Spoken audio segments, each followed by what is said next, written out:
Hi guys, it's Nick here. I know what you might be thinking. What's this guy doing with the eyes?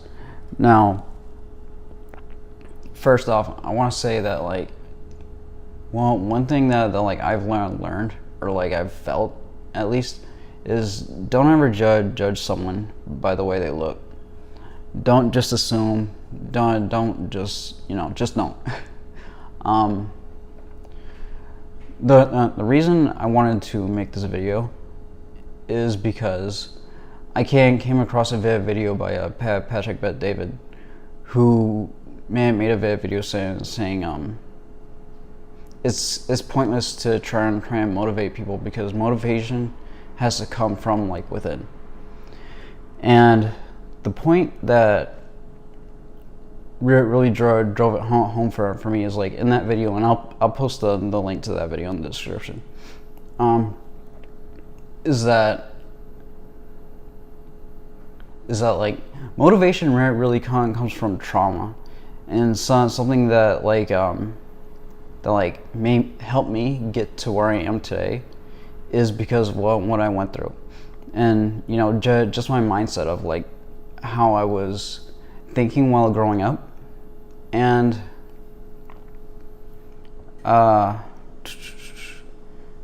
also I'm gonna edit this as little as possible, if at all. This is just me talking basically.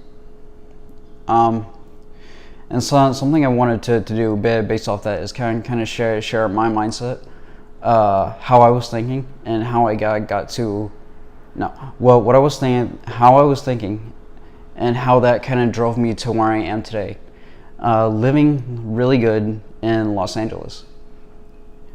And I think where I want to start is probably when I was about 13 and 14. I kind of had the idea of what it'd be like living beyond high school and living as an adult already. And I had in my head that as soon as I turned 16, I wanted a job and I wanted to start making and saving money. And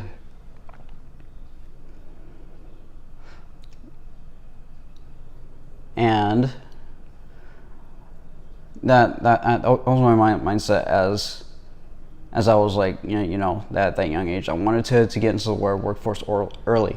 Unfortunately for me, I was in a small town that didn't really have too many jobs. And not only that, I had family that a lot of people talk to, and I didn't really do much as a kid. I pretty much just went to school and played video games.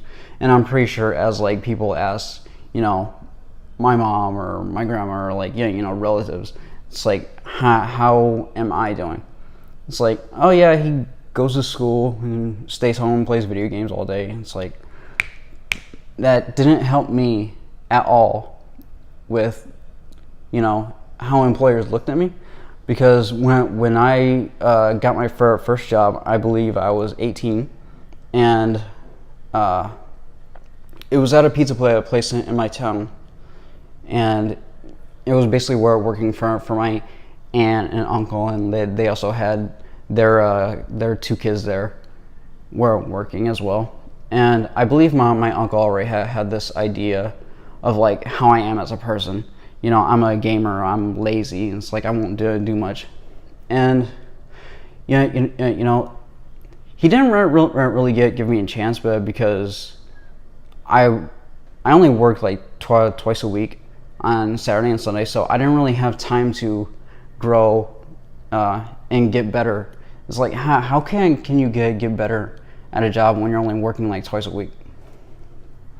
Because for improvement, you improve through repetition. If you're not in there day in and day out, it's you can't improve. So after I did initially get there, I think my first check, I was actually happy, and I was kind of reckless a little bit with money. my first check, I believe I did a giveaway on a PlayStation.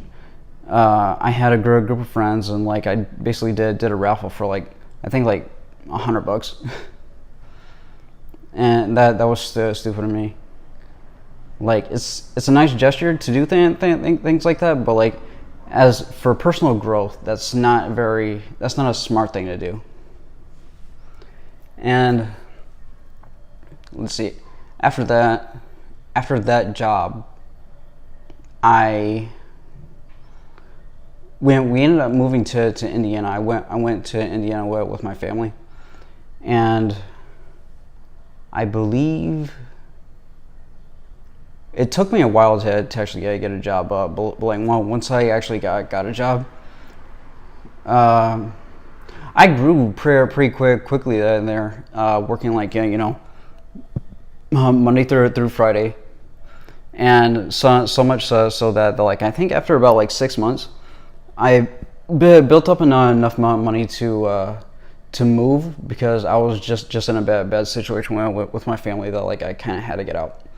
Let's just say that. And yeah, I grew so well that like when I told them that like I was moving, that like they didn't want to lose me. I could have that job back if I ever returned, and this and that. And I'm trying to think of like when I really got my good saving habits, which I think was actually in Oregon. When I moved to Oregon, I wasn't really working on that much, and I was very sparing with the little money that I had. And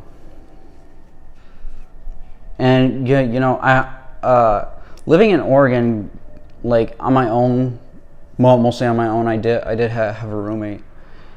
It gave me an idea of like how it actually is to live on your own, and like it kind of just like automatically put in my head like how expenses should be like spread out, or whatever, like what your expenses cost to live, and like how you should save.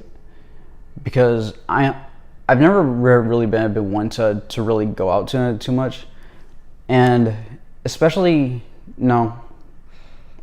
I would say especially living on my own, but like that's technically when I got back, or when I ended up moving back to Indiana, which is after Oregon. But while I was in Oregon, it just basically gave me an idea of like how to live completely on my own, completely independent. Because as we were living in like my roommate's been living on her own for a while, so it gave me an idea of like the cost of rent, cost of internet, cost of phone. It's like the basic things. And like in my head, when I was going through that and learning the process, I was thinking of like, at the beginning of the month, add those things up together, and like basically put that money to the side to automatically just pay for that, and then everything else beyond that is like for myself. Or like say you're making like two grand a month, and all your expenses are 1,000. It's like, don't spend anything on yourself until you made the cost of your expenses. Like at that $1,000 in expenses to $2,000 a month, you get paid 500 one week, you get paid 500 the next week. You got 1,000, so it's 2 weeks. You're not really splurging. You're not really spending anything on yourself. And then the next 2 weeks, because there's typically four weeks in a month, then that's money that's for you. And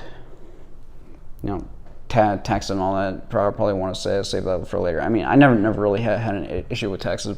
I spend so little that you know, I've had a lot saved up over the years. And then I also want to make these videos like about 10 minutes long each. So I'm probably going to do this in parts. I probably should have said at the beginning of the video, but whatever. And so I think I'm going to stop here and continue on with part 2.